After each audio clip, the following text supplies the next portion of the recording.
Как си паднал от небето, ти Луцифер, херовим помазан да закриляш. От сърцето ти надигна се, понеже си красив, над ангелите ще застана, казваше си, защото искаше да бъдеш като Божия син.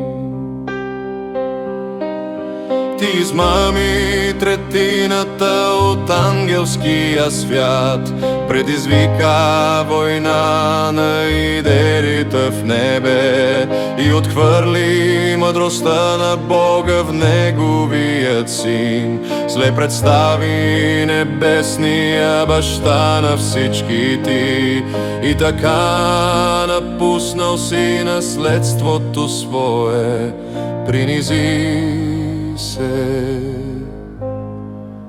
и отказа син да си.